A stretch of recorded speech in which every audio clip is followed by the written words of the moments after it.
அஸ்ஸலாமு அலைக்கும் ரஹ்மத்துல்லாஹி வரகாத்துஹு. சஃபர் மாதத்தை முஸ்லிம்கள் பீடை மாதம் என்றும் முசிபத்தான மாதம் என்று கூறுகிறோம்.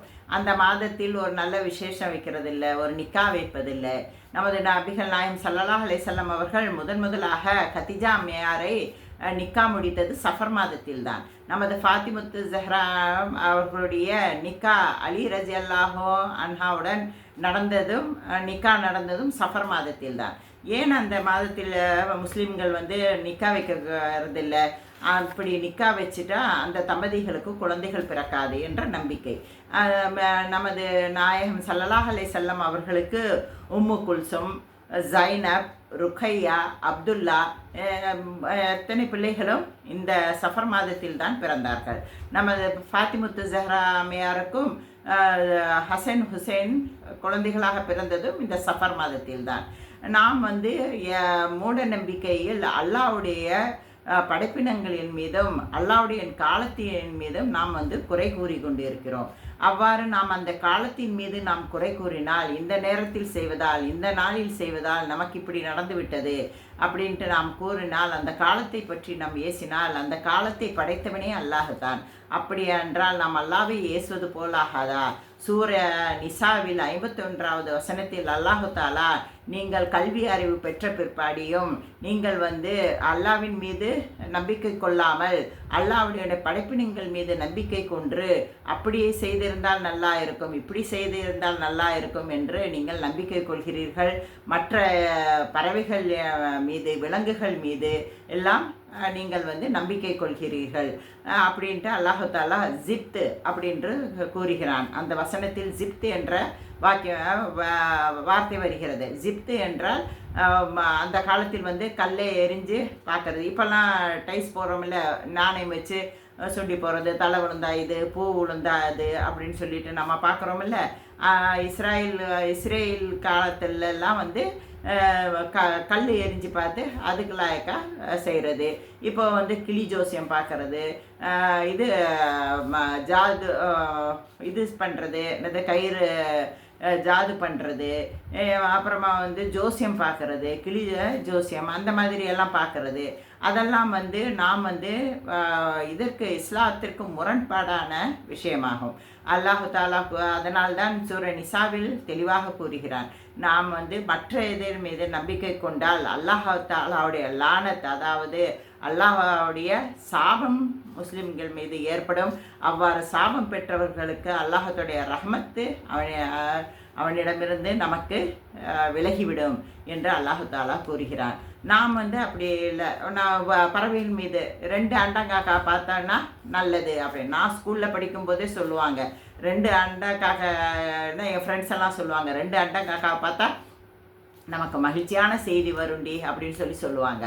அதே மாதிரி தான் ஒரு அரசன் 2 அண்டக்காக்காவை பார்த்தா தான் ஏதாவது ஒரு படைக்கும் கிளம்புவான், எங்கேயாவது வெளியும் போவான். நாம் அந்த காலத்தில் அப்படி போகும்போது ஒரு நாள் படைக்கு கிளம்பும்பொழுது தன்னுடைய வேலையாளை கூப்பிட்டு, வெளியே போய் பாரு, 2 அண்டங்காக்கா இருக்குதா பாரு அப்படின்னு கேட்குறாங்க. 2 காக்கா இருக்குதா பாருங்க அப்படின்னு சொன்னோன்னா அந்த வேலையாள் போய் பார்க்குறான். பார்த்தா 2 அண்டங்காக்கா இருக்குது. உடனே சந்தோஷத்தில் அரசங்கிட்ட சொல்கிறான், 2 அண்டங்காக்கா இருக்குது, நீங்கள் இப்போ கிளம்புறதுக்கு சரியான நேரம் இதுதான் அப்படின்னு சொல்கிறேன். சரின்ட்டு அரசரும் வெளியே போனான்னா அங்கே ஒரு காக்கா ஓடி போச்சு. ஒரே ஒரு காக்கா தான் இருக்குது.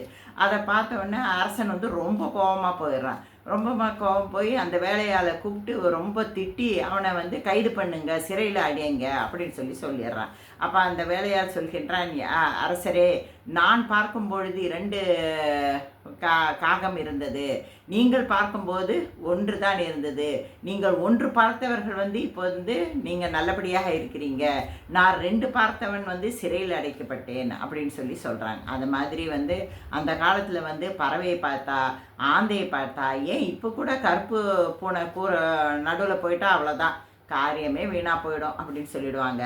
அப்புறம் ஏதாவது ஒரு ஆக்சிடெண்ட் ஆயிடுச்சுன்னா, நான் இந்த காரில் ஏறாமல் அந்த காரில் ஏறி இருந்தேன்னா நான் பொழைச்சிருப்பேன், நீ இந்த நேரத்தில் கிளம்பாம ஒரு 5 நிமிஷம் கழித்து கிளம்பியிருந்தேன்னா நீ வந்து தப்பிச்சிருப்ப அப்படின்ட்டு எத்தனையோ பேர் நம்ம சொல்கிறது நாமளே கேட்டு இருக்கிறோம். அப்புறம் என்ன செய்கிறோம், ஒரு டாக்டர்கிட்ட போய் சேர்க்குறோம். அப்படி சேர்த்தாலும் என்ன சொல்கிறது, இந்த டாக்டர் இல்லாமல் இந்த ஹாஸ்பிட்டல் இல்லாமல் அந்த ஹாஸ்பிட்டல் கூட்டிகிட்டு போயிருந்தா நீ பொழைச்சிருப்ப. ஏன் டாக்டர்களே சொல்லுவாங்க, இன்னும் ஒரு 10 நிமிஷத்துக்கு முன்னாடி நீங்கள் கூட்டி வந்திருந்தீங்கன்னா இந்த உயிரை வந்து பிழைக்க வச்சிருக்கலாம் அப்படின்னு சொல்லியிருக்கிறாங்க. அந்த 10 நிமிஷத்துக்கு முன்னால் அந்த உயிர் காப்பாற்றப்பட முடியும் என்றால் அல்லாஹு தாலா அந்த வாய்ப்பை கொடுத்து 10 நிமிஷத்துக்கு முன்னாடியே நமக்கு வந்து அந்த ஹாஸ்பிட்டலில் போய் சேர்த்திருக்க மாட்டானா?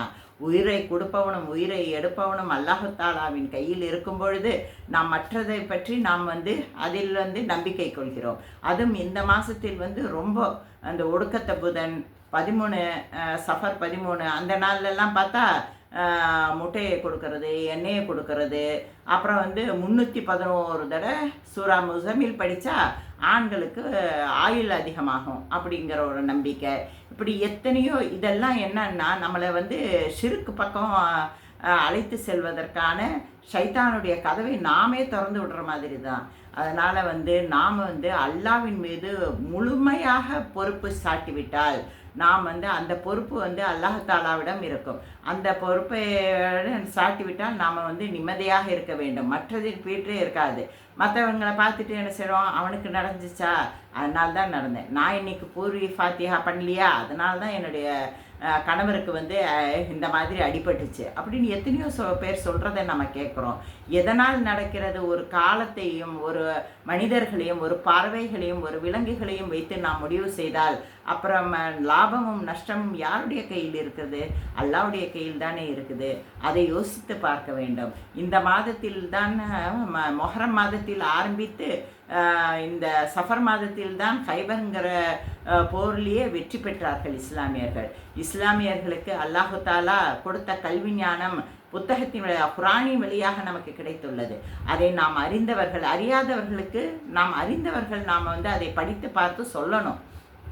அதை பற்றி நாம் விளக்கமாக சொல்லணும். இந்த சஃபர் மாதம்ங்கிறது எதுவும் ஒரு ஸ்பெஷலாக வந்து நமக்கு வந்து நபிகள் நாயகம் கற்றுத்தரலை. ஸ்பெஷலான வணக்கங்கள் எதுவும் கிடையாது. இப்போ மற்ற மாதத்து இப்போ மொஹரத்தில் கூட 10 நாள் நோன்பு இருக்கிற மாதிரி சஹாபாக்கள் எல்லாம் அதை வழிமுறை செய்திருக்கிறாங்க. ஹஜ்ஜு சமயம் வந்து ஒவ்வொரு இது அரக்கான்கள் நம்ம செய்கிறோம். அதை மாதிரி சஃபர் மாதத்தில் வந்து நாம் வந்து பாதுகாப்பிற்காக எந்த துவாவும் அல்லாஹ் தாலாவோ நமது நபிகள் நாயகமோ சொல்லித்தரவில்லை. அவ்வாறு இருக்கும் பொழுது நாமவே எதையும் வந்து நம்முடைய தீனில் வந்து நாம் புகுத்தக்கூடாது. அவ்வாறு புகுத்தினால் நாம் வந்து ஈமானிய முஸ்லீம்களாக இருக்க முடியாது. அதனால் நாம் அல்லாஹு தாலா நாம் எந்த ஒரு செயலை செய்ய வேண்டுமானாலும் எதை நாம் நம்ப வேண்டுமானாலும் முதலில் நாம் வந்து குரானையும் நமது நபிகள் நாயகம் ஸல்லல்லாஹு அலைஹி வஸல்லமுடைய சுன்னத் முறையையும் நாம் ஆராய வேண்டும்.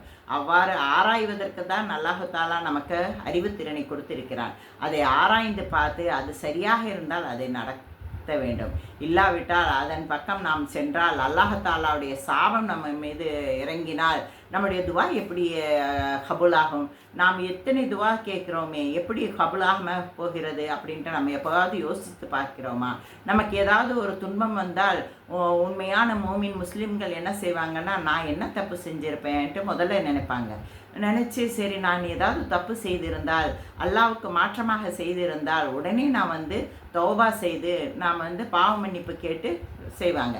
இல்லையா, நம்ம எதுவுமே செய்யாமல் நமக்கு அந்த கஷ்டம் இருந்தால் அல்லாஹ் தாலா என்னை சோதித்து பார்க்கிறான், என்னுடைய பொறுமையை சோதித்து பார்க்கிறான் என்று நாம் பொறுமையாக இருந்தால் அல்லாஹ் தாலா நமக்கு அவனுடைய ரஹமத்தை அதிகப்படியாக திறந்து தருவான். அஸ்ஸலாமு அலைக்கும் வரஹ்மத்துல்லாஹி வபரகாத்துஹு.